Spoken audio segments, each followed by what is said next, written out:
Welcome to Shower Talk with Allie, where no topic is off limits. Today we are talking about me moving to China after my accident for a spinal surgery I had, and I lived in China for several years. So before I dive into that, if you guys could just remember to like and subscribe and hit that little bell button to get reminders of my videos, that would be awesome. And you can follow me on Facebook and Instagram for kind of my daily life of everything I go through. So without further ado, after I broke my neck in 2010, I developed an arachnoid cyst in my spinal cord right around here on C5. And it's a cyst, it's this little bubble, and it was ascending upwards, and it was starting to affect my breathing and my respiratory system. And I went to multiple neurosurgeons around the United States, if you can believe this, and they did MRIs, and they said, okay, I think you have this kind of cyst or this kind of cyst, but until you start losing function of the 20% of my body that I only have left, that we're not going to operate on you. Because if you can believe it, a lot of neurosurgeons and people that do spinal surgeries on folks that break their neck are actually orthopedic surgeons, because they don't have to go into the actual spinal cord. They're just basically reconstructing the bones. So there's only really a handful of really great neurosurgeons who can open up the spinal cord, and your spinal cord is basically just a bundle of nerves. If you hit or you nick a nerve, you become more paralyzed. What makes you paralyzed? Basically, you have a bruise in your neck. That's all it is. So the bruise in your neck, it doesn't heal. It's for multiple reasons. It saves your life, so the bruise doesn't send upwards to your brainstem and kill you. But again, that's what makes you paralyzed.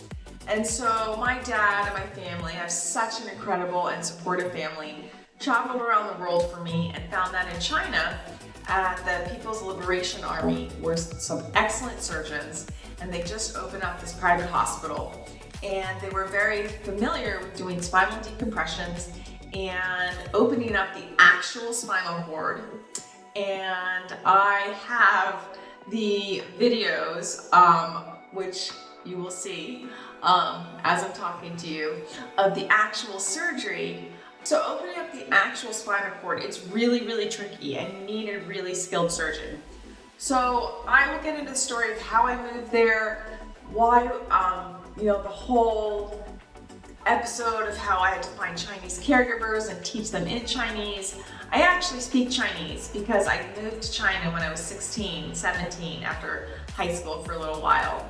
And so when I moved there, fortunately it wasn't very challenging for me, because I had to learn neurosurgery in Chinese, and I had to work with my physical therapists. But for the purposes of the story today, when I moved there, the Chinese had a plan to slice me open from behind and actually do something called a triple laminectomy, where they basically saw away several of your vertebrae and rebuild them with your bone and titanium. I have a lot of titanium in my neck.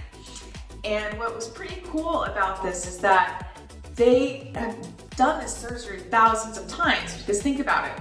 We only have 300 plus million people in the United States. China has a few billion, 1.67 billion. So a lot more people break their neck in China. So surgery is a lot more common than you think.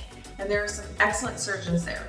So we picked up in 2013, 3 years after I broke my neck, and we set up shop there and started. There's also a walking rehab program, which was an utter and complete disaster. Another topic I will talk about for another day, but we're focusing on surgery just today. So when I got there, I was a little terrified going in for surgery with surgeons that don't even speak English. But we had a translator, and I learned a lot of the medical Chinese I needed. And normally it takes about 16 hours or so to 14 to 16 hours for a neurosurgeon to complete the type of surgery I had, called a triple laminectomy, and also something called spinal decompression surgery. And it was about, oh my gosh, a quarter of the price of trying to have surgery in the United States. Also, trying to have the approval for surgery would have been a nightmare. So we moved there, and I was rolling into the operating room, and they said, it's only gonna take 4 hours. I thought, are you crazy? 4 hours for a spinal surgery? And I asked them, and they don't do this in the United States. I asked, well, this is weird, so bear with me. One of my brothers said, well, you know what? Wouldn't it be funny to have a piece of memorabilia where we could have a piece of your spinal cord, your vertebrae in a jar? And so they put a little vertebrae in a jar. My brother still has it today. I know, totally weird. And also, I asked them if they could film it for educational purposes. And they actually said yes. I've asked multiple surgeons over my multiple surgeries in the United States if they would film it, and they said no for liability reasons. So as you can see, as I'm talking, you can see the video, and my spinal cord is totally open right now. And you see that pulsing? That's actually my heartbeat, if you can believe that. And the cerebral spinal fluid. And what they did is when they were lancing the cysts inside my spinal cord, all of this pressure, this water, which is cerebral spinal fluid, it just shot up. There was so much pressure pushing the cyst upwards into my neck, and it was starting to kill me. I was literally on oxygen days before, barely breathing, before I underwent the surgery. And when they had me open up, and you can see in the video, you see these little stitches. It's called the dura. And the dura surrounds the nerves that protect the spinal cord. And I mean, they were so precise. I mean, it was completely wild. And so the surgery was a wild success. But what I didn't realize in China at the time, and I've lived there for many years prior, is that the Chinese have this philosophy of kind of sucking up pain, where they don't really believe in narcotics and opioids after surgery. So I woke up from spinal surgery in the ICU with ibuprofen. I had slices down my neck, and you can see the photos, and they shaved half of my head. I think that was probably the saddest moment for me the day before surgery, when they said they had a straight razor, and they said, okay, lean forward, and half my head was gone. I mean, I had like 2 little pigtails back here for about a year, and then 1 ponytail on top. It looked absolutely ridiculous, but whatever, I was in China. And so I woke up, and I was intubated, and I didn't know I was gonna still be intubated. And I was screaming through my tube, because I had just had spinal surgery, and I didn't have any pain meds. And they thought, this crazy foreigner, they didn't want to screw up the surgery, because I was one of the first foreigners that they did the surgery on, and they were trying to prove the protocol. And so they literally took purple string, and they tied it around my wrists, and they tied me to the bed. I'm not kidding, they tied me to the bed. And I couldn't scream because I was flailing my arms all about. And I guess I passed out from the pain, because when I woke up, my brother and my mom and my dad were there at the time, and they said, okay, this girl, she needs some serious drugs. But they weren't properly prepared for the protocols of how to need morphine or fentanyl. So we went from no drugs to Allie being overdosed with a significant amount of morphine. I was in my room, and honestly, you guys, the walls were melting. There were spiders coming down, and they were attacking me. And I was holding on to my brother for dear life. I was like, don't let the spiders get me. Don't let the spiders get me. So one end, no drugs. The other end, we overdosed. It took us about 4 or 5 days to figure out, the right, kind of the right dosing of drugs. I think many of the other Chinese patients thought I was absolutely bananas and probably a wimp, because this foreigner can't handle spinal surgery. I mean, because, hey, the Chinese, have this incredible ability to just suck up an incredible amount of pain. But as time went on, I did heal.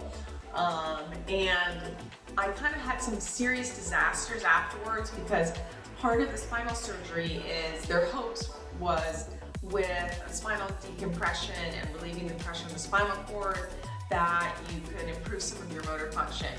And so you then participated in a multiple-month walking program, which I will get into, where my leg got broken, I was in bed, I had a terrible suicidal period I went through. Again, another story for another time.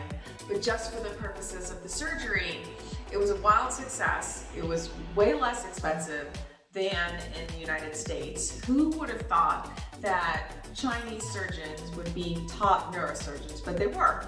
So while I've been left with some severe chronic neck pain, because unfortunately when you open up the spinal cord, you may not know this, even if you just like nick a nerve, you can be left debilitating pain. So I have debilitating pain all down my neck and my right shoulder because a lot of nerves were nicked. Flip side, they saved my life. So, I mean, there's always a trade-off, right? When you're trying to make a decision, a life-saving decision. So I'm really glad that they saved my life. I'm not totally psyched about the constant chronic pain I live in. Usually when I'm in pain, I approach it with dark humor and I find things to keep me occupied, and I usually make jokes about pain. Clearly, I mean, even right now as I sit here, I can still feel my scar to this day. But I think surgery in China was one of the best decisions I made, and I thank my family because I would not have been able to do it without them. But that's a little bit about my experience in China and saving my life from something called an arachnoid cyst and syrinx cysts. And I'll post some links below so you can read about what they are. But it's a very common problem with a lot of folks in the United States, and a lot of surgeons aren't familiar with it, which is kind of like why I'm bringing light to it. But it's also just a wacky experience. You're like I was 30 years old, moving to China for spinal surgery and a walking program, and I just up and left. Because these are the kind of things and the experiences where sometimes you just have to do things for the story. I could have left after China and just gone straight back to the United States, but I decided to hang there for a few years and, just live life and participate in the walking program and go on all these crazy adventures to something called the Little People Kingdom. You can look it up online. I will tell you that story. I think in the United States it's probably wildly offending to a lot of people, but different cultures, different strokes, different folks.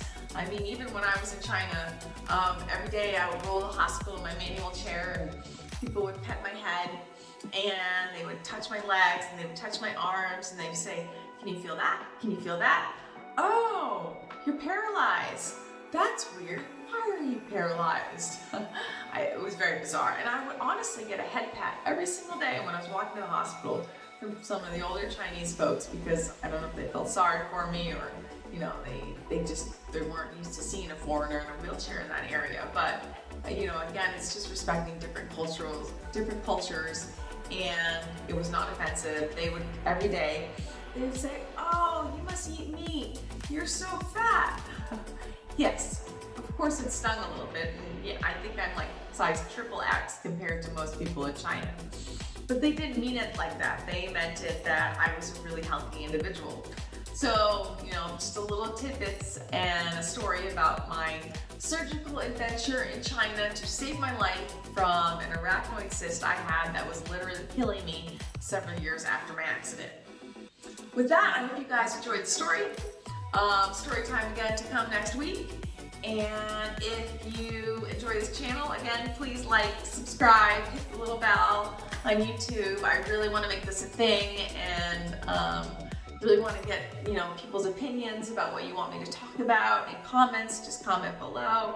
This is my comment below, my little pause. So have a great day, and follow me on Instagram and Facebook to see what I'm up to every day. Hope you guys have a great one.